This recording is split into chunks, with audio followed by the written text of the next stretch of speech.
Welcome back to Old School Sports and our Out of the Park Baseball 25 mini-series with the New York Yankees. And we've simmed ahead about a week since our last episode. I followed the advice that I put out in the recent tutorial about revamping a pitching staff, coaching staff, not just a pitching staff.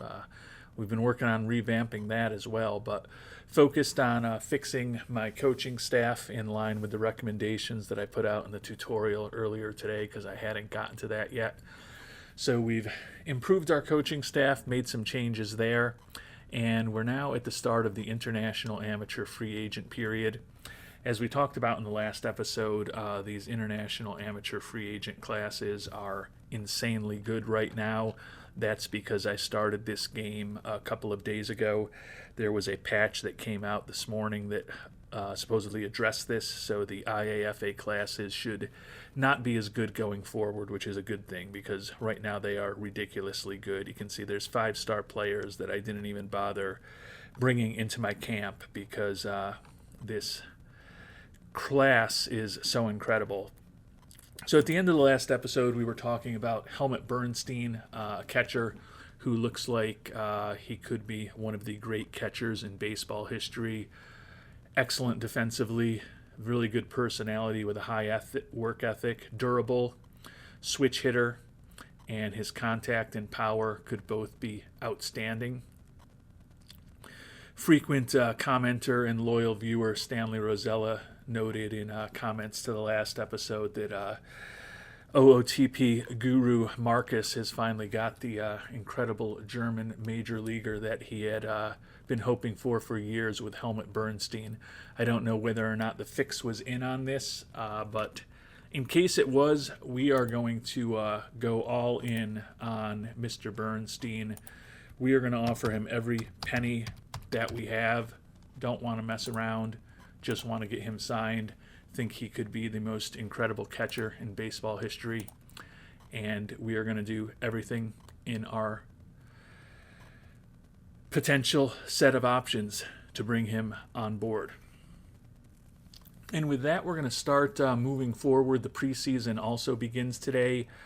You can see we've got a little less money than last time around. We've still got some holes to fill on the team. The free agent market is still a little high, given that we're really just kind of looking for help at the back end of our bullpen and don't want to overpay anybody. So probably not going to do too much over the next month until we get to spring training, except just continue scouting the lower levels of our minor league system to get more and more information on our players and our organization here, since we've got a new scout on board since November. And then we'll get to spring training, and it looks like a relatively early start to the season this year on March 20th, 2025. So we're going to be playing baseball before you know it. And we're still 4 to 5 weeks out from all of the player development that we started at the beginning of this offseason. You can see we focused on 6 of our top major league players. Austin Wells and Anthony Volpe look like they're on track with their programs. The more veteran players are all a bit frustrated at this point. Spencer Jones looks like he's on track with plate discipline as well. And then our first round pick from last year, Chase Mobley, is frustrated. So, as I've said before, if we get 2 out of these 8 successful, that's probably fine. 3 would be a huge win. 1 would be disappointing. And if we have anyone regress, that would clearly be a big disappointment. And we have signed the German baseball god, Helmut Bernstein. So very excited to have him at our international complex. He'll be turning 17 in a couple months. I don't know that we're actually going to be playing far enough ahead in this mini-series to see Helmut Bernstein in the major leagues. But if we do get to that point, I will be very excited to see what the switch-hitting catcher he's already in the Hall of Fame. I mean, it's just a matter of whether he is the greatest catcher in baseball history when everything is said and done, whether you think that there's a lot of names that I could use. Whoever you're thinking is the greatest catcher in baseball history, I think it's a coin flip that 10 years into his career, Helmut Bernstein is going to be better than whoever you're thinking of right now. And we've made it to the start of spring training, and unfortunately, only one successful program, Austin Wells, with his plate discipline. So that's good. He's a young player who could be a very important part of our future and should have a more refined approach at the plate. Take a look at his scouting report here and see if we can see any material changes. And it certainly looks like his eye has improved significantly. So that's a big step forward for him. He's also gotten better defensively. I don't think that was resultant from the training program that he was on, but a 65 rating in his eye is excellent. 15-point increase. Boy, it would help if I could talk properly, wouldn't it? Is also a nice step forward. So would have liked more than one of these programs that we were investing in over the entire course of the off season to be successful, but it is what it is. At least nobody regressed, and Austin Wells should be drawing a fair amount of extra walks here in 2024 and beyond, or actually 2025 and beyond. I've already played 2024, which should be good. And we have made it through the end of spring training. The team is healthy, which is good. I don't know how good we are. We'll find out. I think we are better than the 84-win team that we had a year ago. The big addition of the offseason as far as the pitchers was Blake Snell. He's going to slot in as our number 2 starter right behind Garrett Cole. Rodon and Schmidt will be our 3 and 4 starters, and then Marcus Stroman, number 5. Stroman's stuff has really fallen off, only 40 stuff, and you look at his 6-pitch arsenal, and they are all well below average pitches. So wondering what we're going to get out of him this year. He's basically untradeable. No one will make an offer for him. We hope he opts out of the $18 million that he's due next year, but I think that's extremely unlikely. New addition, Phil Maton is going to be closer. Andrew Nardi, who we traded for in the offseason, and Cody Morris, who was with us a year ago, will be our setup guys. Taylor Rogers, who we picked up in a trade a year ago. Connor Cook, a Rule 5 acquisition. And Jack Neely, who spent last year in AA Somerset, will be our middle relievers this year. Matthew Boyd was a minor league free agent signing, and he's going to be a lefty out of the pen. And then Jorge Alcala, who was a Rule 5 acquisition for us, is also going to be in the bullpen. So a very different bullpen than a year ago. The only holdovers are Cody Morris and then Taylor Rogers, who was with us just towards the end of the year. So we have turned the bullpen over significantly, and we actually have an owner goal about that. So we're hoping that the bullpen will be better, because Mr. Steinbrenner wants us to improve our ERA from the 12th in the bullpen that it was a year ago. It was pretty bad. Hopefully with the changes that we've made, it will be better. We'll find out in the coming weeks and months. Lineup-wise, a couple of surprises here.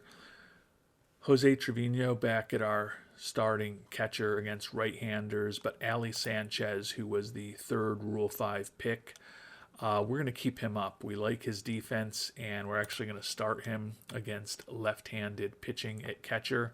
You can see when looking at our team, very heavy platoon usage. All 13 players are going to be starting at some point.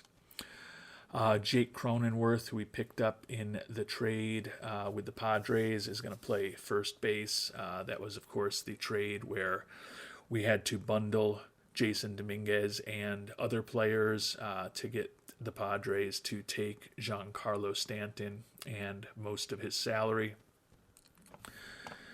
Anthony Volpe, going to be a little different this year. He's going to be second base for us, and he's still kind of learning how to play the position at the major league level, but we're going to give it a try. Oswaldo Cabrera is going to play left field for us against left-handed pitching. DJ LeMahieu only in the lineup against left-handed pitching also. He's going to be our first baseman there. Oswald Peraza is going to play shortstop for us against right-handed pitching, mainly so we can get Volpe playing second against both righties and lefties and hopefully learn that position quicker. Once he's done that, we may pivot Volpe back to shortstop against right-handed pitching and flip Peraza to second base. Gleyber Torres started learning how to play third base in spring training, and like Volpe, he's going to be kind of learning on the job as our third baseman against both lefties and righties. The reason for some of these shuffles is that Nick Ahmed picked him up as a minor league free agent, and we love his glove, and he's going to be our starting shortstop against left-handed pitching. We aren't going to play him against right-handed pitching if we can help it, but I think that he will certainly upgrade our defense when we're facing lefties. Michael Conforto is going to be our DH against right-handed pitching. Juan Soto is going to be in left against righties, and he will be our DH against lefties. Trent Grisham center field with the good defense, and Arson Judge will be our right fielder. So Ahmed and Ali Sanchez, two players that probably when we were heading into camp, definitely were unsure if those two were going to be on our 26-man roster, but we're going for the defense with Ahmed and to some extent also with Ali Sanchez, who we felt was better defensively than Ben Rortvedt is. So a few surprises here. Don't know exactly what this team is going to look like when all is said and done. Take a look at the preseason predictions, and we're actually projected to be a game worse than a year ago. We won 82 in 2023. We won 84 in 2024, and we're projected to be right between those numbers with 83 this year, with the Orioles' 98 win team expected to be the best team in the American League. Taking a look at the top hitters, nobody on the Yankees on that list, and none of the Yankees expected to be among the top pitchers either. Over in the National League, the Dodgers expected to be the best team, the only 90-game winner, and they're expected to go 98 and 64, just like the Orioles. So those two are considered to be the best teams in baseball as we get ready for the season. With 83 wins, the projection is that we would be a very borderline playoff team. That 83 wins, if it does come true, our Yankees and the Blue Jays would be tied for the final wild card spot. So we've got a chance to get into the playoffs. I hope that we actually end up doing better than that. We have upped our scouting and player development budgets a bit, and we still have about $7 million if we want to take on some contracts over the course of the season. So feeling like we should be able to improve this team. We also have some talent down in AAA. Austin Wells didn't end up making the team. Want to play him every day down in AAA.